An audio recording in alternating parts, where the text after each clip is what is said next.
Hey everyone, and welcome back to the Game Not Game podcast.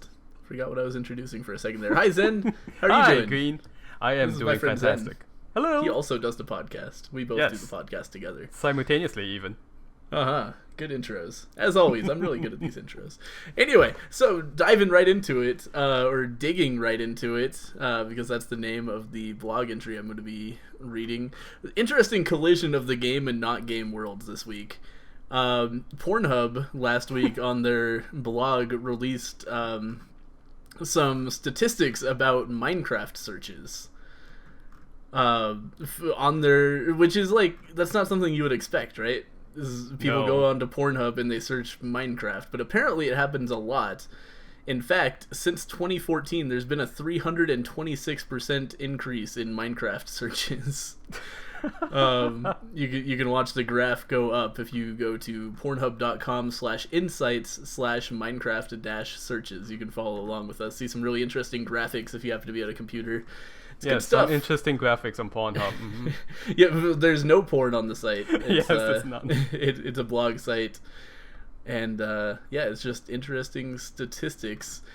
There was a relation to like when Microsoft demoed their version of Minecraft at E3, and when was that? That was June 2015. There's an enormous spike in Minecraft. Like, people were watching E3 and watched Minecraft demo it and just went on to Pornhub and were like, yeah, that's what I want to see. I want to see some Minecraft porn right now.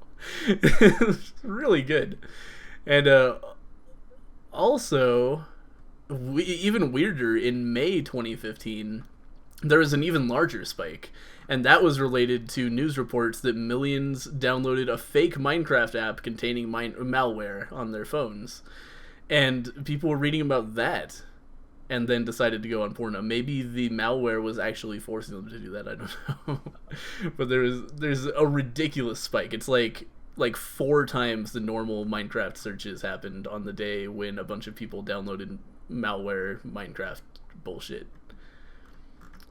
So yep. I thought that was interesting. Here's some of the top Minecraft related searches. Obviously, the number one porn search for Minecraft is just Minecraft, and then after that, Minecraft porn, Minecraft hentai, Minecraft sex, Minecraft hard drilling, and then Let's Play Minecraft. Which I just love the idea of somebody who wants to watch Minecraft Let's Plays on Pornhub. Honestly, I mean, we should have gone to Pornhub.com and looked for some of these videos just so that we can talk to. I actually watched Minecraft hard drilling. I'll talk about that in a second. Oh, okay, good. It's pretty good. So after Let's Play Minecraft, there's Minecraft animation, Minecraft masturbating, but spelled totally wrong. It's Masterbating. Masturbating. Yeah, masturbating. And then Trolled Hard Minecraft, Minecraft True Love, and then at the very bottom, Minecraft Sex Mod. I guess people who don't know about the Nexus go to Pornhub to try to get mods, like nude mods for their games. Hold on, does the Nexus have Minecraft mods now? I mean, it wouldn't surprise me, but I haven't I have paying no attention idea. to the scene. Oh, okay. I actually don't know. Sorry, I assumed so, but I really don't know. So yeah, maybe strike that previous comment. So I was like, Minecraft hard drilling, what is this? So I went to Pornhub, I searched for Minecraft hard drilling, and the thing I got is the weirdest, most PG quote unquote porn. There's no actual like, everything's too blurry to really see any details. Right. And it's just, it's so weird. It's like there's subtitles, and the dialogue sounds like it's written by like a 12-year-old who thinks this is the hottest shit. It's like this guy is just walking down a hallway that he's made in Minecraft, and he looks into one room. He's like, yeah, I want some pussy. Where's the pussy at? Oh god. And then he opens the door and sees like a dude doing this ridiculously athletic move with like a girl sitting on his shoulders facing him, and he's like, this sucks, I want pussy. And then he goes into another room and there's another couple banging, and then he goes into the last room and there's just a girl by herself, and then he goes in and starts doing stuff with her. Yeah. Yep. Yeah, it's really weird, and it's not like I said, there's no detail in it. You can't see any like nipples even. It's just Minecraft, like weird blocky Minecraft characters like in strange positions. And that's Minecraft hard drilling, and it has over 1 million views. Wow. And yeah, I mean, I can imagine I'm going to guess that most of the views are not from people who are looking to for Minecraft porn specifically, so that they can enjoy themselves, but they just want to see what it's like, that curiosity. That would be my guess, right? Probably. Yeah, either that or they're like, 11-year-old kids who are just getting into the idea that porn might be something they're interested in. They play a lot of Minecraft and they're like, yeah, that would be so hot if like you could have sex in Minecraft. I don't know. It's weird. It's so interesting to me that Minecraft has become the cultural phenomenon that it has. Yeah, right? It's really fascinating. It taps into really deep desires that were not really filled by any other games at the time. Like, right. The ability to just have this sandbox world is not challenging, really. There's very little that's challenging about Minecraft. It's just the ability to express yourself and make your own really cool shit in a world that's completely defined by you. Right. That people seem to be drawn to. Right. It's cool.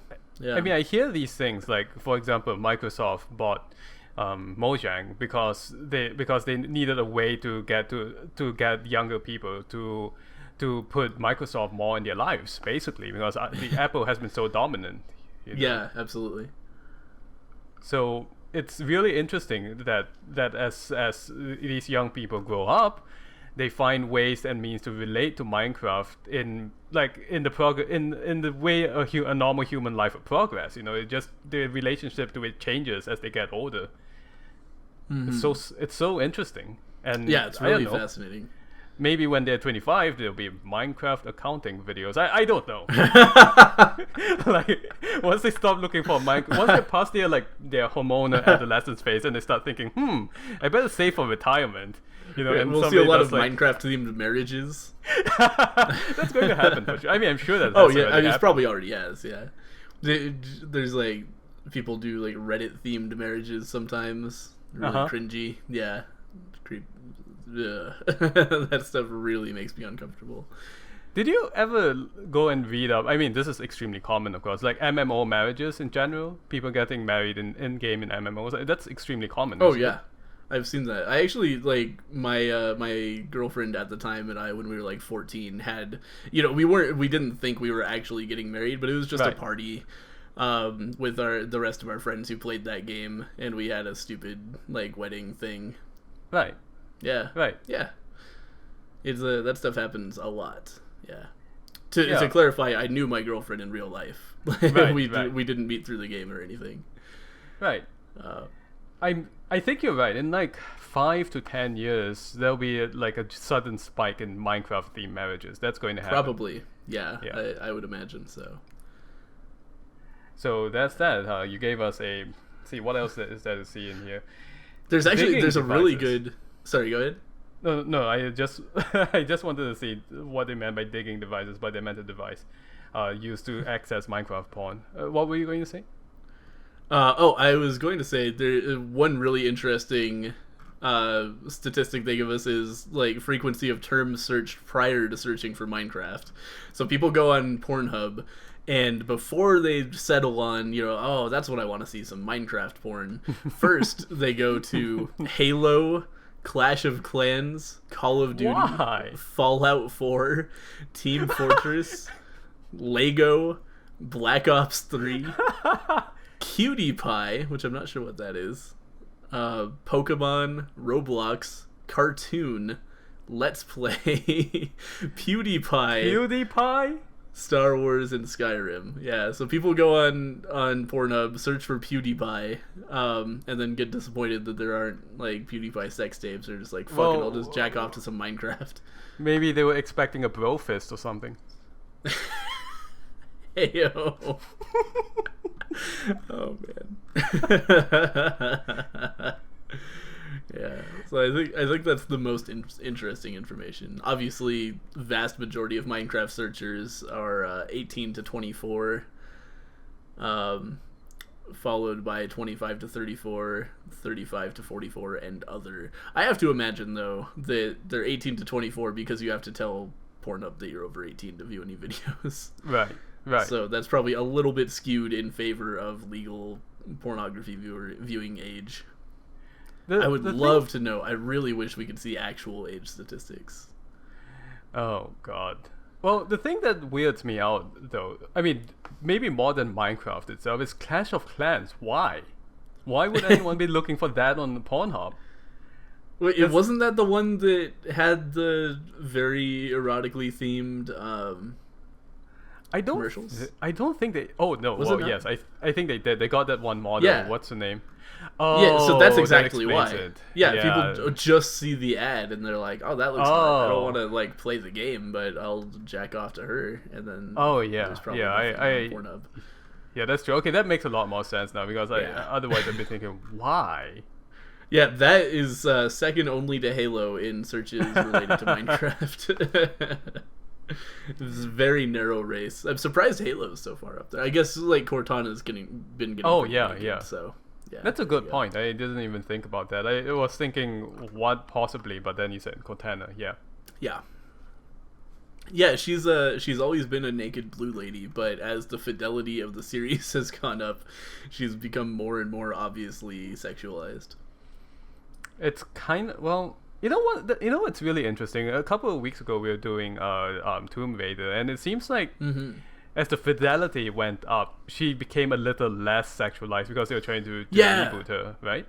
Yeah, totally. I don't think I think it's been a curve. Like the first game, it tried to be hyper sexualized, but man, they just didn't have the polygons for it. Like her boobs were actual just pyramids on her chest. Yeah. Like so as fidelity went up for the first few games, they got better and better at like making round body parts, and that helped them a lot with sexualizing Lara Croft. And then there was a certain point at which they stopped, and then of course the sharpest divide is in the actual Tomb Raider game. She actually I was very surprised at how unsexualized she was. I don't think she was at all. Yeah, which to me is refreshing. I like that a lot better. Yeah, I was shocked actually. Like you hear Tomb Raider reboot, having grown up in the era I did when the Tomb Raider games were actually coming out. That's not what you expect. It's just this strong female character who they never even hint at anything sexual with her. Like, good job, Square Enix. Well done. Well done indeed. Yeah. So I think that's our Pornhub news for this week. Pornhub does these interesting things every once in a while. Like we were talking about it earlier, in which they had this campaign in which they wanted to encourage people to screen themselves for cancer. Right? Oh yeah, totally. Yeah, they did that for testicular and breast cancer. Which I thought was really cool. Yeah, Pornhub's they have some cool people in their like PR and marketing departments, I think. For sure.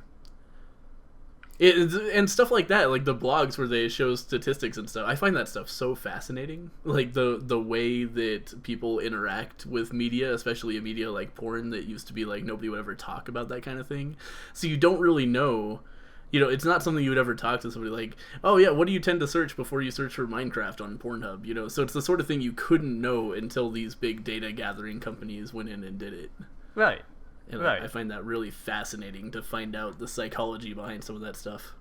Right. I never really thought about that, actually. It's probably one of the biggest repositories of data when it comes to these kinds of things that exists. Yeah. Yeah, absolutely. I'm sure they know so much, and they design their site accordingly. Like, the design of websites more and more is informed by the way people use them. They'll gather statistics, and that allows them to do things like show you what you actually want to see, like they know, oh, after people view this video, they like to view this video a lot, so they'll just show it to you right next to it. And that helps them like build nets of like things that are related to other content, and just let people navigate more efficiently. And Google's obviously doing a ton of that too, and that's a huge part of smartphone design. I've never, because yeah, go on. Because smartphones are such a pain in the ass to navigate. Yeah. So smartphone design is almost entirely like learning to predict what you want before you want it, so it can just pop it up at you, so you don't have to go through the pain in the ass of like typing on the fucking touchscreen keyboard and shit. Which is really fascinating to me how good they're getting at that. I was going to say I never really thought about it this way, and you know, there's that whole thing about in the past where a lot of audio video technology was basically driven by this industry, and I guess that trend just continues now. You know, whether when it comes to the user experience on websites or, like you said, the user experience on mobile. Yeah, absolutely. I think that's going to be the thing for VR too. I bet porn VR is going to be making a lot of headway in VR revolution. Yeah, and adoption. You know, once there's really good VR porn stuff, that's the sort of thing that like 60-year-old men are going to be willing to drop $600 on an Oculus for, like that. You know? Right. So, yeah, that's you know, once you get a bunch of Oculuses out there for something other than like the hardcore gaming crowd, then it's going to become easier to start developing software for them. Right. Hopefully, anyway. We'll see what happens with that. Yeah, I hope so. I mean, it's kind of interesting, again, to think about porn being the driver of such technologies, but I guess they really are. Yeah, I read an interesting article on this a while ago. Apparently, with VHS, that was like 100% what drove people to get VCRs in their homes. Like, ostensibly, you would never tell your neighbor, like, oh yeah, I got this VHS so I can watch porn.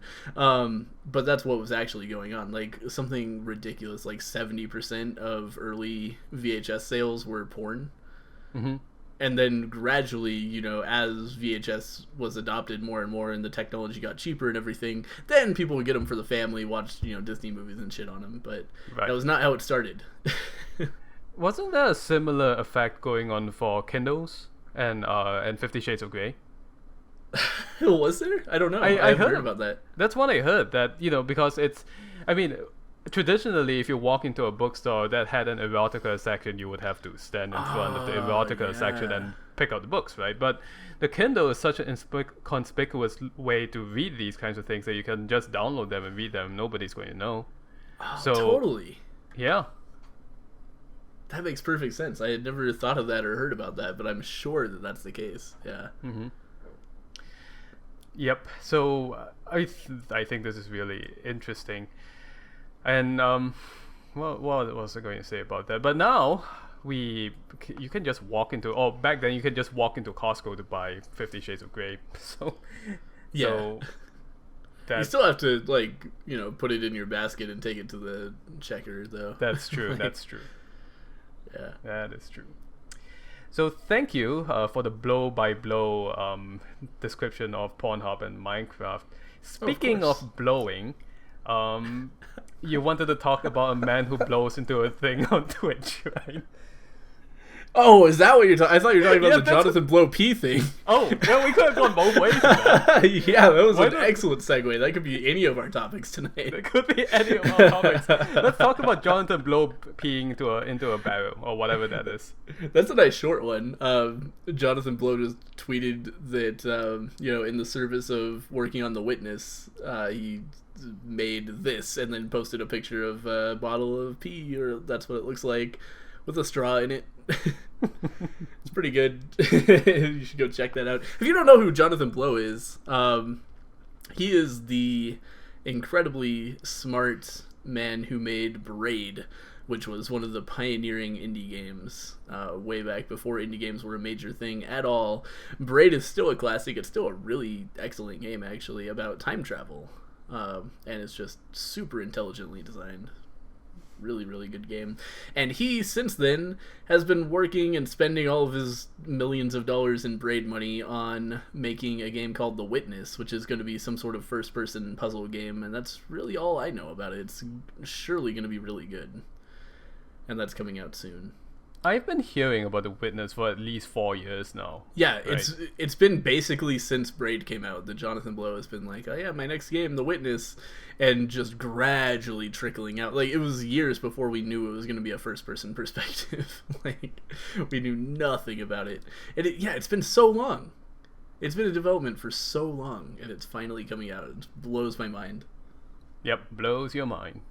Yeah, it's one of those games. What's the other one that took forever to come out and then finally did? Oh, there's so many of them. Yeah. Are you talking about indie games specifically, right? Yeah, there was an indie game that was in production forever and then finally just showed up, and now nobody talks about it I don't anymore. know. There are a bunch. Was it Prison Architect? Is that what I'm thinking of? Prison Maybe. Architect was in early access for a while, yeah, For but a not really as long long as time. The Witness. Yeah, I don't think that's the one I was thinking of. There was one. How well do you think The Witness is going to do? Very, very, very, very well. Okay, good. I think it's going to be an incredibly well-selling indie game. I think it's completely appropriately priced at $40. People are apparently pissed off about that, but man, it's guaranteed to be an incredibly intelligently designed puzzle game that's going to be really good. It will probably go on sale later. $40 as an initial asking price is completely reasonable, and a lot of people are going to pay it. And I think indie developers should ask what they can get for their games. The race to the bottom thing is not good for the industry as a whole. Right. So yeah, if you don't feel like paying $40 for a first-person puzzle game, wait a year. It will be on a Steam sale. You dingus. Right. It'll be fine. This is how PC gaming works. So yeah, I think it's going to sell incredibly well. I think a ton of people will buy it at full price, and then the first time it goes on sale, a ton more people will buy it, and then the first time it goes on a deep sale, a ton more people will buy it. I think it's going to do really, really well. I hope so. He put so much of his time and presumably his money into this effort that he really needs to get it back. I hope he does. That dude was in one of the very first, I think, Humble Bundle. Yeah. So he made millions of dollars on Braid, and he says that he has spent all of it on The Witness. Oh God. Yeah. Oh my God. What? Because Braid, he commissioned paintings for $150,000. What? To be in Braid. Yeah, you didn't know about that? I did not know that. Yeah, the art in Braid was very expensive. What? It's all hand painted, beautiful. If you play Braid, it's a gorgeous, gorgeous game. And I think he did similar things for The Witness. He just commissioned a bunch of ridiculous bullshit to make it super high art. Jonathan Blow is a very grandiose man. Right. For good reason. He makes good shit. He's smart. Right. My concern would be that I mean, again, I think we spoke about this on the very first episode of the podcast, in which I kind of feel like an indie creator, in order to become really successful, one of the things they should do is to just be very uncompromising with their vision of what their creation should be. Totally. And that's Jonathan Blow all over. I can see that, definitely. Yeah. But at the same time, I hope he does it in a way that's sustainable for his business, because I want to see more creations come from him. Oh, I'm sure, Braid is such a big deal, and The Witness has so much buzz around it. He's going to make his money back, and I think he knows that. Okay, good. I'd be shocked if it didn't do very, very well. Right. Yeah, he's going to make his millions of dollars back.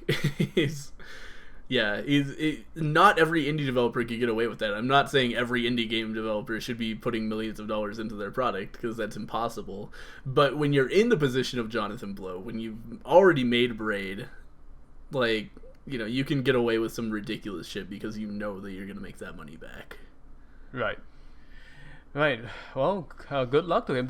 When is it coming out? It's real soon, right? Really soon. I think it's halfway into next month. I can't remember the release date. I could probably Google this. Right. Witness release date January 26th. I was so wrong. Oh my God, that's in a week? Yeah, it's 5 days from now. Wow. Well, yeah, for you viewers at home, that's going to be 3 days or something. No, less than that. I don't know. It's Tuesday. It's next Tuesday. It's 2 days. For you viewers at home, it's 2 days away. So exciting game. I guess the question now would be, was it P or was it not P? I could go either way. I wouldn't be surprised. I wouldn't put it past him to actually pee into a jar just for that joke. Hey. I doubt he was actually peeing into the jar just over the course of development, but I totally see him peeing into a jar as a joke. Hey, or it could you know be apple what? Juice. Like I said, here's a man who's uncompromising about his vision. So if he had this vision about this tweet, he probably went all the way and got actual pee. Totally. Right? Yeah, Yep. yeah. He wouldn't. Yeah, there's no way. But if you're interested in the man, the myth, the legend, Jonathan Blow, he features prominently in Indie Game the Movie. His parts are really interesting to me. He's a lot of people see him as like a really elitist hipster type, and he kind of is, but he's also really fucking smart and cool, so he can get away with it in my eyes. Right.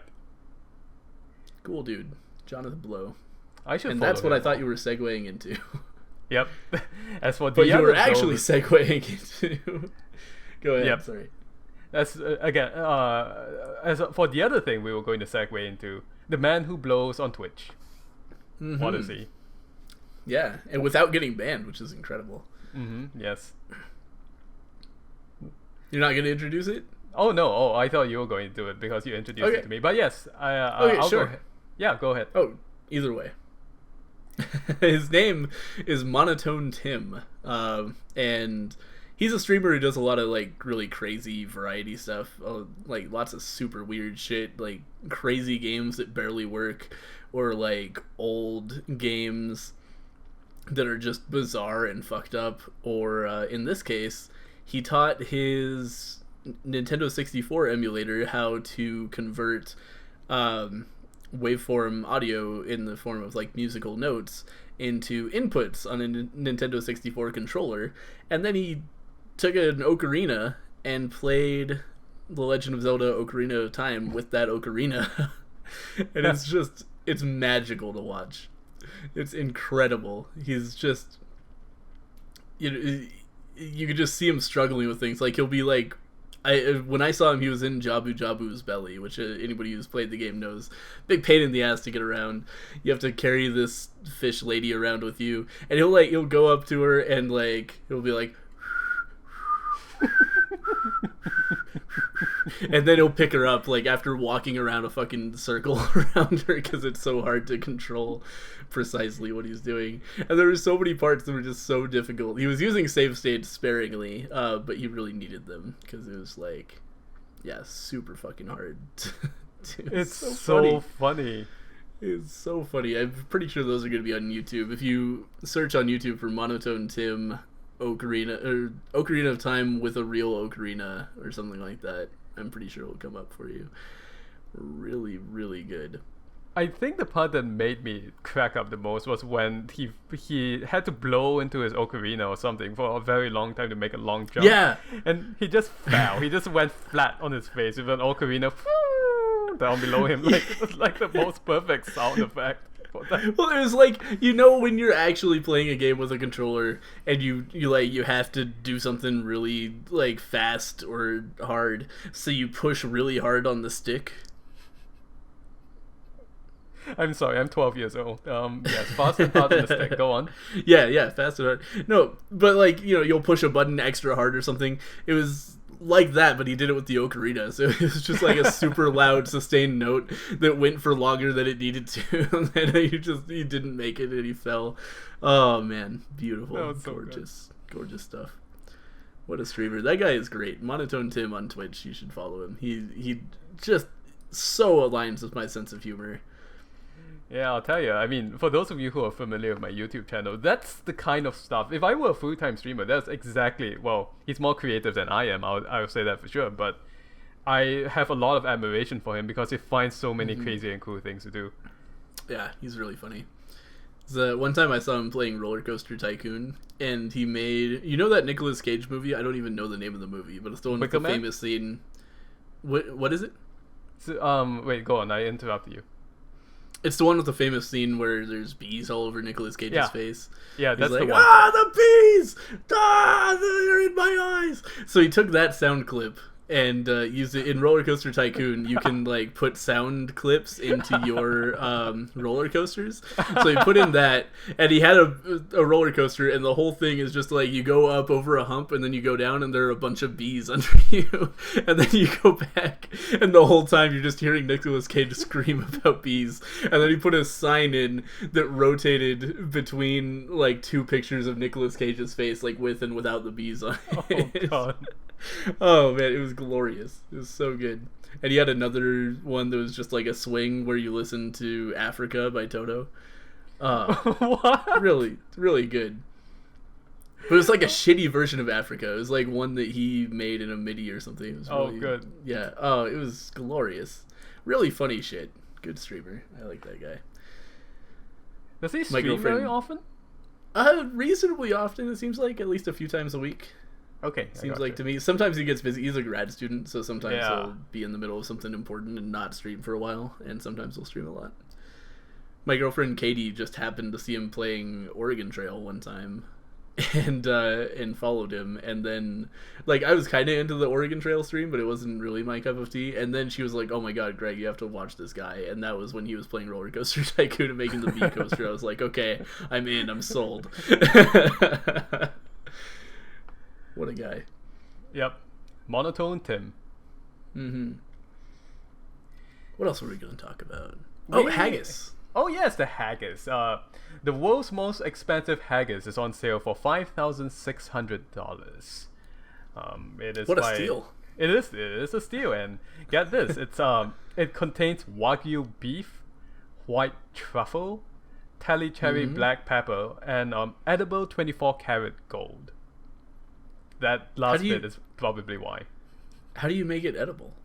I think. What do you do to gold to make it edible? I think you shave it. Okay, that makes it sounds really strange. But I think it's edible gold foil, in which it's not like ingots. Oh, okay. Right? Yeah. Okay, so it's like that gold vodka in that it cuts open your esophagus so you more quickly absorb the haggis. Yes. Yes, that's like a dystopian future version of cocktail drinks right there. Yeah. Yeah, it's called. Have you heard of that? The gold vodka? Wait, are you serious? I mean, Yeah, no, there's it a doesn't real actually vodka. cut open your stomach, but it has gold flakes in it, right? Right. Yeah, that's the rumor about it. That's what stupid teenagers say to each other. Is like, oh yeah, you drink the vodka with the gold flakes, and it makes like little micro cuts in your insides, and that you absorb the alcohol into your bloodstream through that, so it gets you drunk really fast. And that's why you pay like shitloads of money for gold in your vodka. That's like the really stupidly nouveau rich version of the pop rocks and soda story. Yeah, right. Oh man, that's such a good comparison. That's the first thing I thought of. Like that whole myth in which if you drink Coke and eat Pop Rocks at the same time, your stomach's going to explode.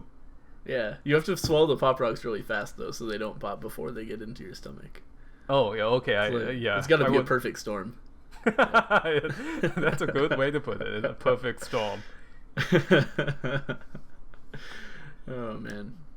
Yeah. Yeah. You can go and buy this. It's by Maxwell Butcher Shop in Edinburgh. That's not how you spell the city. UPI. Edinburgh. What is haggis? Do you know? Okay, I'm not Scottish, so I better go wiki this.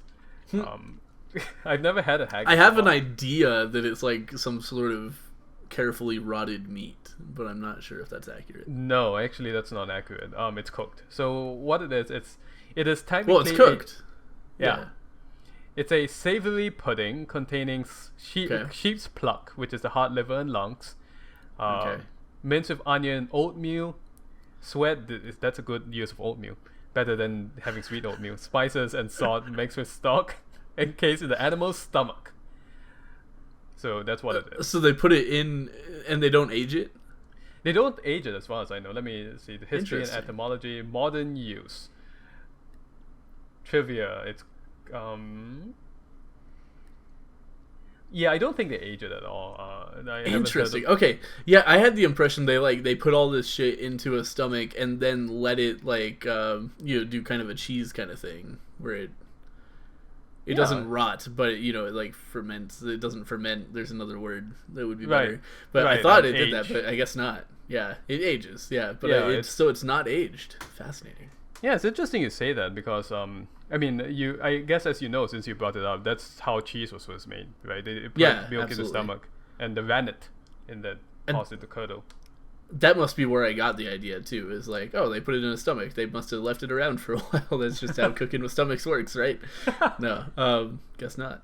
No, interesting. No, the stomach sounds gross. I bet it's delicious though. I would gladly give it at least one try if I ever get I'm not a a big I'm not a big organ meat fan. I'm neutral about it, which is kind of a weird stance. Most people either love it or hate it. Yeah. Yeah, my friend is like super into liver, and like he's an excellent cook.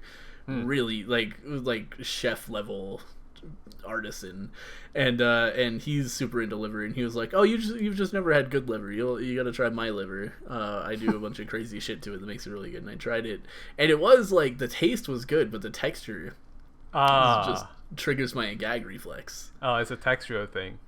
It's a texture thing, yeah. So I made it through like half of my liver. To his credit, he cooked it really well. It tasted quite good, and when I was hungry, I could eat it. But as soon as I started becoming anything less than very hungry, started like the back of my throat was just like, yeah, I can't swallow any more of this. So I had to stop. But right. That's how. So putting like heart and lungs and shit in a pudding, I don't know how I feel about that. I get the feeling that the texture might not be so bad because it seems as though the heart, liver, and lungs are minced. So it might end up being more like ground meat. And then you put it in oatmeal. I don't know. This sounds really... this whole thing sounds like just a slimy disaster to me. Like, you know what makes me gag? Sweet oatmeal. That makes me gag. Just, you don't understand food, Zen. This guy, in case anybody isn't familiar with Zen's oatmeal habits, he hates it when there's like cinnamon or honey or sugar in his oatmeal. Instead, he prefers shit like kimchi, which is like spicy fermented cabbage shit. He's a big fan of fish in his oatmeal. Yeah, it's just a disaster with this guy. He doesn't know how oatmeal works. I don't know what it is. Like Marmite, that's the principal ingredient I put in my oatmeal, which is hydrolyzed yeast byproduct. So that's appetizing to most people, I'm sure. Australians will understand. So that's that. British people. Yeah, I've never had it. I know what it is, but I've never had it. Oh God. Remind me, if I ever drive down to LA to see you again, remind me to bring some with me, and then I will let you taste it, maybe on camera. Okay, I'm into it. Sure, I'll do that. So I could talk about food for the rest of the podcast, but we do have a game to talk about. We do, the game of the week. Yeah, it's Crypt of the Necrodancer, and you've played it more than I have, haven't you? I probably have like 25 hours or so in it. Wow. Oh wow. I didn't play it as much as I intended to. Like most of that though was in very early access. I have 18 hours in the game, and like a good 15 of that was when it was in pretty early access. When it first got into early access, I was really into it. The game is so difficult. It's a really difficult game. So let me explain this game for anybody who's never played it before. Crypt of the Necrodancer is a rhythm-based roguelike. Which, you hear that and you're like, what the fuck does that even mean? It means you play the entire game with the D-pad or like your arrow keys on your keyboard. It's just 4 buttons. That's it. That's all there is in the whole game. Unless obviously you want to like hit escape and go to your options or something. But so it's really interesting. Like a lot of the controls are super stripped down to accommodate the fact, because the way it's intended is you play it with a dance pad, which is incredibly difficult. I've never done that, but I've seen people try it, and they don't have a very good time. So the game is fully playable with a dance pad, and you're just, it's a grid-based thing, and you just jump around, and all of the enemies also move according to the beat of the music, and you can only move according to the beat of the music. And if you fuck up and mistime your button press, then you miss your turn, which can completely fuck you over. So it's a very urgent roguelike in that you don't get time to think. It's similar in construction to something like a Dungeons of Dreadmore or another like more complex roguelike, but just really stripped down, because you don't get to sit there and think about your turn and push a bunch of buttons and investigate things. You just have to move, a few times a second in some cases. You have to move fast, and it's really fascinating. It's a very well made game. It really is. I haven't played as much as you have. I played like about an hour, less than that, I think. Enough for me to understand that the game is really good, but really difficult, as you'd said. Yeah. I remember I wanted to maybe like do a series on it or something, but no. then I recorded a just a first look on it to like my little, like showing off a new indie game thing, and just talking and playing that game at the same time, impossible for me. It's so hard to keep the beat while doing anything else. It's an all consuming. You have to focus so hard on playing this game. Oh my god, yeah. Yeah, it's very, very difficult, but it's excellent. Yeah. There was somebody who did something on AGDQ that was amazing, right? Oh my god. Okay, so there's a secret character. I don't have this guy, but I know how he works. There's a character named Coda who I believe he can only have a dagger. He's not allowed to have any other weapons, and a dagger is the shittiest weapon in Crypt of the Necrodancer. You can only attack from like being directly next to something in a plus shape, basically, which makes it really difficult to attack because you have to make sure you're attacking at a time when you won't get attacked back by the enemy. And he also dies instantly upon picking up any gold. What? Oh god. Yeah. So it's like a Spelunky no gold run, but turned up to 11 because you have to. It's so hard to pay enough attention. Every single enemy you kill drops gold, so you have to be really careful. Not only to kill enemies before they kill you, but also to kill them in a configuration where you aren't just fucked, because it's really easy to corner yourself with enemies, and then when you kill them, they turn into gold, so you can't leave anyway. You're still fucked. And the only benefit this character gets is he gets free shop items instead of having to buy them, which makes perfect sense because the dude can't have any money. And somebody at AGDQ did like a 4-minute speed run with Coda live on the air. Absolutely ridiculous. Like, oh man, how crazy. Yeah, I can't imagine that game. That game has like you said, it really consumed me when I was playing it, and it takes a lot of my concentration. So I imagine playing it like with that degree of concentration that he did, that would exhaust me, I think. Yeah, it's ridiculous. He obviously as you play the game, you get better and better at understanding the patterns of the enemies, and that's essential even more in this game than in most roguelikes, because if you don't know the pattern of the enemy, you don't know when it's safe to move in and attack and when it's not. So I said, by the way, this is controlled with only 4 buttons, so you may be wondering, how do you attack in this game? Well, if you try to move toward an enemy that you can attack, you attack the enemy instead of moving or in addition to moving. It depends on your weapon. There are a lot of different weapons you can get with different zones that they attack. Like, for example, there's your dagger that can attack anywhere in a plus shape around you, directly in melee range. There's a spear that can attack up to 2 squares away, which is great, but it can also fuck you over if you aren't expecting it, because, if there's an enemy 2 squares away from you and you're running away from something, you're going to stop and hit that enemy instead of running toward that enemy.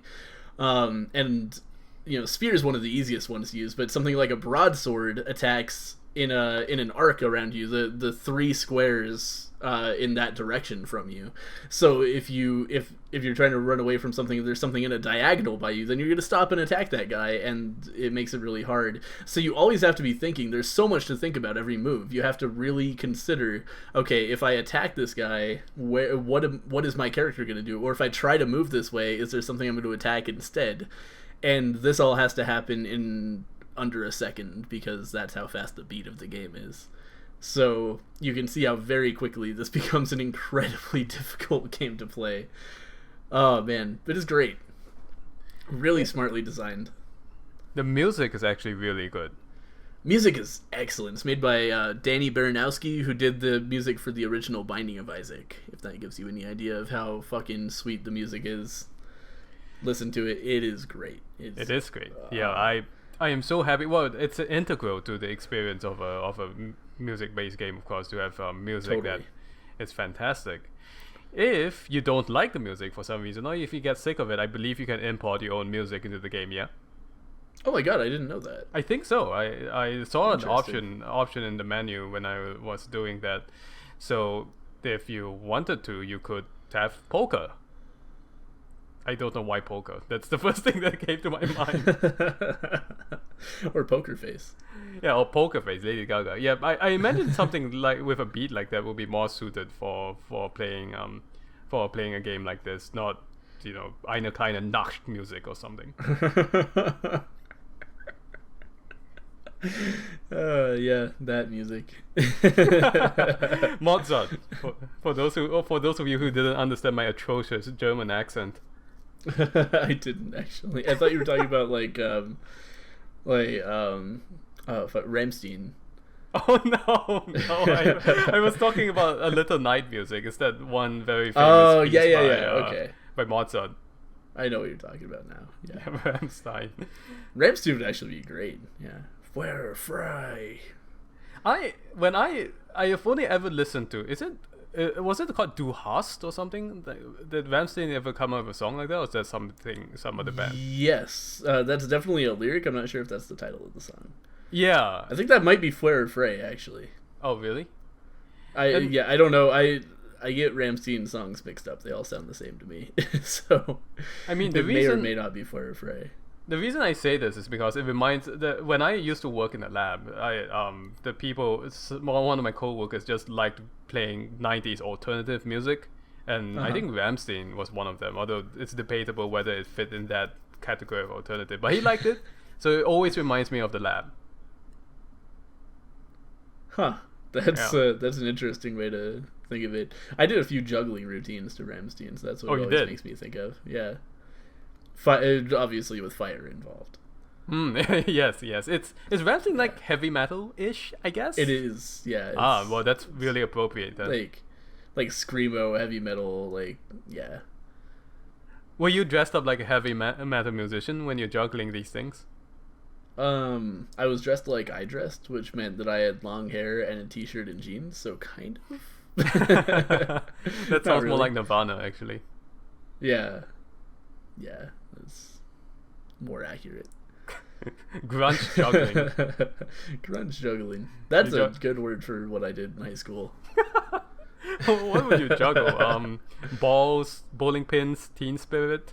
That's the kind of thing you would juggle, I guess. Those are great jokes then.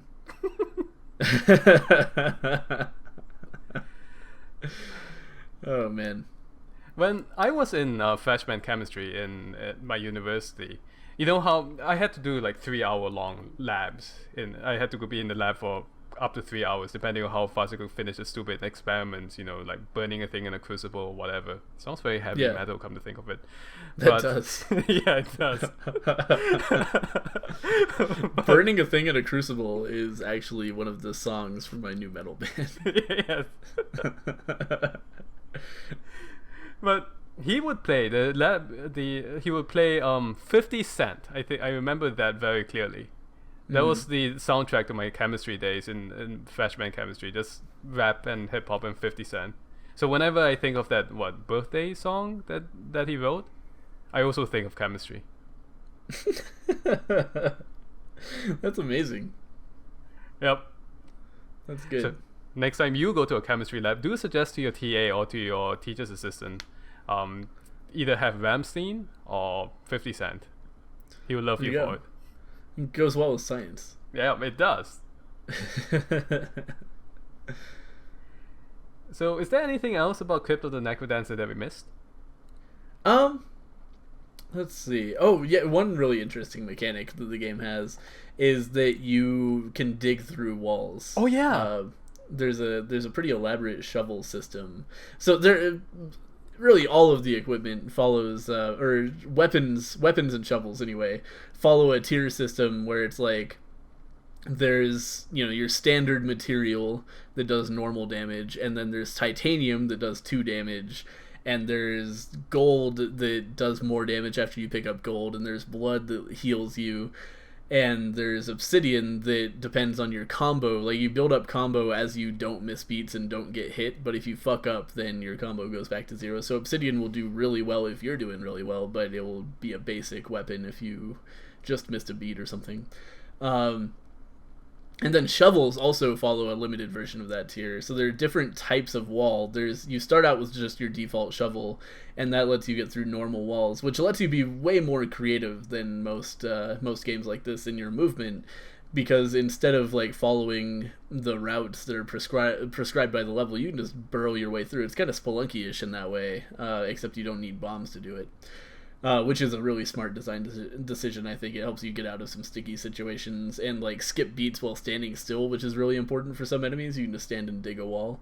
And then there's like types of wall that are made out of rock, so you might need a titanium shovel to get through that, or a charged up obsidian shovel, and that's another avenue of upgrades. The upgrades are actually really important and really diverse.